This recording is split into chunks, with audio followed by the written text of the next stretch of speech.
আসসালামু আলাইকুম। এসএসসি পরীক্ষার্থী 2026 তারা 2026 সালে এসএসসি পরীক্ষায় অংশগ্রহণ করবে। তাদের পরীক্ষা একদমই হাতের নাগালে, সময় নেই বললেই চলে। এই অল্প সময় বাকি, এখনো যারা ইংরেজিতে ভালো প্রিপারেশন নিতে পারোনি তাদের জন্য বিগত 10 থেকে 15 বছরের গুড কোশ্চেন অ্যানালাইসিস করে একটি সংক্ষিপ্ত সাজেশন আমি তৈরি করেছি। এই সাজেশনটি খুবই সংক্ষেপে করা হয়েছে। তোমাদের হাতে যে অল্প সময় আছে, আশা করি এই অল্প সময়ের মধ্যে তোমরা সম্পূর্ণ এই সাজেশনটি কভার করতে পারবে। এবং সাজেশনটি বিগত 10 থেকে 15 বছরের বোর্ড কোশ্চেন অ্যানালাইসিস করে তৈরি করা। এই জন্য আশা করছি যে তোমরা পরীক্ষায় এই সাজেশন থেকে সর্বাধিক পরিমাণ প্রশ্ন কমন পাবে। তো অল্প সময়ের মধ্যে কভার করতে পারবে এবং সর্বাধিক কমন পাবে, এই নিশ্চয়তাটা আমি তোমাদের সাথে শেয়ার করতে চাচ্ছি। তাহলে তোমাদের সাথে আমি বোর্ডে স্ক্রিনে সাজেশনটি শেয়ার করছি। আশা করি যে তোমরা যে অল্প সময় আছে এই অল্প সময়ের মধ্যে সাজেশনটি কভার করতে পারবে। তার আগে একটি রিকোয়েস্ট আছে, যারা আমার চ্যানেলে ইতিমধ্যে সাবস্ক্রাইব করেছো তাদেরকে ধন্যবাদ, আর যারা চ্যানেলে নতুন তাদেরকে রিকোয়েস্ট করবো ভিডিওতে একটা লাইক দিয়ে চ্যানেলটি সাবস্ক্রাইব করার জন্য। তাহলে শেয়ার করছি সাজেশনটি। শুরুতেই আমি তোমাদের সাথে সেকেন্ড পেপারে মার্কস ডিস্ট্রিবিউশনটা শেয়ার করতে চাচ্ছি, যে তোমাদের কোন প্রশ্নে কি কতটুকু মার্কস থাকবে। এক নাম্বার আমি প্রথমে দেখছি গ্রামার অংশে তোমাদের নাম্বার থাকবে হচ্ছে 60 এবং রাইটিং পার্টে তোমাদের নাম্বার থাকবে হচ্ছে 40।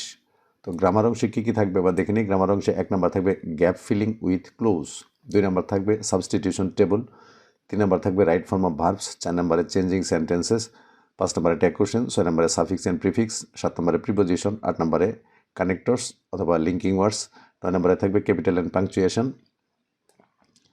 এই হচ্ছে তোমাদের গ্রামার অংশে 60 মার্কস। এবং রাইটিং পার্টে যে 40 মার্ক থাকবে, 10 নম্বর কোশ্চেনে রাইটিং প্যারাগ্রাফ থাকবে 10 নম্বর, 11 নম্বর থাকবে ইমেল অথবা লেটার অথবা অ্যাপ্লিকেশন, এখানে থাকবে হচ্ছে 10 নম্বর, এবং 12 নম্বরে থাকবে হচ্ছে কম্পোজিশন। তো তোমাদের এই যে 60 মার্কসের যে গ্রামার অংশটা রয়েছে, গ্রামার তো আসলে এখানে কোনো সাজেশনের বিষয় না, কারণ এখানে এটা পুরোপুরি তোমাদের নিয়ম জানতে হবে, প্র্যাকটিস করতে হবে, বুট কোশ্চেন এক্সারসাইজ করতে হবে, তবেই তোমরা গ্রামারে ভালো মার্কস পেতে পারবে। কারণ গ্রামার এটা কখনো সাজেশন দিয়ে এটা 20টা 40টা বা 50টা সাজেশন দিয়ে এই গ্রামারটা কভার করা যায় না। কারণ ধরো আমি তোমাকে ট্যাগ কোশ্চেন দিয়ে দিলাম, বিগত বুট কোশ্চেন অ্যানালাইসিস করে 10টা বোর্ডের 10টা ট্যাগ কোশ্চেন দিয়ে দিলাম, কিন্তু সেই 10টার মধ্যে না এসে যদি 11 নম্বরটা আসে, তাহলে তুমি এটা প্র্যাকটিস করে কোনো লাভ নাই, যদি নিয়ম জানা না থাকে। আর যদি নিয়ম জানা থাকে, তাহলে যেখান থেকেই আসুক তুমি নিয়ম এই প্রয়োগ করে তুমি কোশ্চেনের অ্যান্সারটা করতে পারবে। এই জন্য গ্রামার অংশের অ্যাকচুয়ালি কোনো সাজেশন হয় না, গ্রামারটা হচ্ছে নিয়ম জানতে হয়, প্র্যাকটিস করতে হয় পর্যাপ্ত পরিমাণে, তবে গ্রামারে ভালো মার্কস পাওয়া যায়। গ্রামারে কখনোই সাজেশন হয় না, আর এগুলা শর্টকাটে পড়া, সংক্ষেপে পড়া ঠিকও না।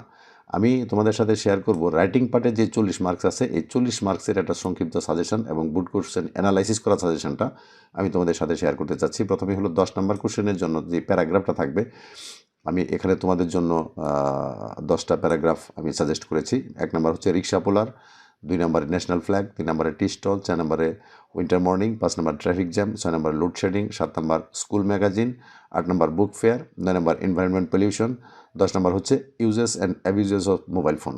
এই 10টা প্যারাগ্রাফ পড়লে আশা করি যে তোমরা অবশ্যই একটা প্যারাগ্রাফ পরীক্ষায় কমন পাবে ইনশাল্লাহ। এরপর আমি যাচ্ছি হচ্ছে তোমাদের 11 নম্বর কোশ্চেন, যেটা থাকবে হচ্ছে ইমেল। এখানে তোমাদের জন্য 5টা ইমেল আমি সাজেস্ট করেছি। 1 নম্বরে হচ্ছে congratulation friends to his brilliant success, 2 নম্বর হচ্ছে inviting your friend to join A picnic, 3 নম্বর হচ্ছে describing the importance of reading news paper, 4 নম্বরে হচ্ছে ইম্পর্টেন্স অফ লার্নিং কম্পিউটার, এবং 5 নম্বর হচ্ছে inviting a friend to attend the marriage ceremony of your elder sister. এই 5টা email তুমি যদি শিখতে পারো, তাহলে আশা করি যে একটা কমন পাবে ইনশাল্লাহ। এরপর আমি যাচ্ছি হচ্ছে লেটারও 5টা দিয়েছি। 5টা লেটারের মধ্যে 1 নম্বর হচ্ছে write a letter to your friend thanking for his hospitality, 2 নম্বর হচ্ছে write a letter to your friend how to improve his English, 3 নম্বর হচ্ছে write a letter to your friend describing the sports day of your school, 4 নম্বর হচ্ছে write a letter to your friend describing the importance of physical exercise, এবং 5 নম্বর হচ্ছে write a letter to your friend telling him about your aim in life. এই হচ্ছে 5টা letter. আশা করি এই 5টা লেটার পড়লে তুমি পরীক্ষায় একটা কমন পাবে ইনশাল্লাহ। এরপর হচ্ছে 11 নম্বরে অ্যাপ্লিকেশন আমি 10টা দিয়েছি। অ্যাপ্লিকেশন ফরম্যাট অনুযায়ী কমপ্লিট করলে 10টা অ্যাপ্লিকেশন তুমি খুব অল্প সময়ের মধ্যেই কমপ্লিট করতে পারবে ইনশাল্লাহ। 1 নম্বর হচ্ছে স্টাডি ট্যুর, 2 নম্বরে সিট ইন দ্য হোস্টেল, 3 নম্বর ট্রান্সফার সার্টিফিকেট, 4 নম্বর টেস্টিমোনিয়াল, 5 নম্বর হচ্ছে সেটিং আপ এ ক্যান্টিন, 6 নম্বর কম্পিউটার ক্লাব, 7 নম্বর ফুল ফ্রি স্টুডেন্টশিপ, 8 নম্বর setting fan in the classroom, 9 নম্বর হচ্ছে এটিভেটিং ক্লাব, অ্যান্ড 10 নম্বর হচ্ছে পোর ফান্ড।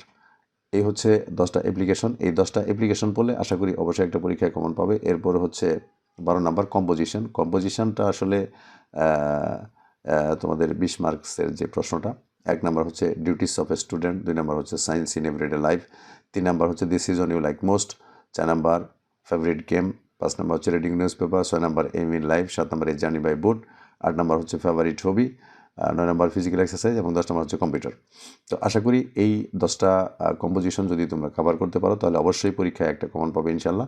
এই হচ্ছে মোটামুটি তোমাদের সেকেন্ড পেপারের সাজেশন। আমি আবারও বলছি, গ্রামার পার্ট আছে, এই গ্রামার পার্টের সাজেশনটা তেমন একটা কমন হবে না, এটা তোমার নিয়ম জানতে হবে এবং প্র্যাকটিস করতে হবে, তবেই তুমি গ্রামার অংশে একটা ভালো নাম্বার পেতে পারো। কিন্তু শুধুমাত্র সাজেশন নির্ভর হয়ে 10টা বা 20টা গ্রামারের কোশ্চেন পড়ে কোনো লাভ হবে বলে আমার মনে হয় না।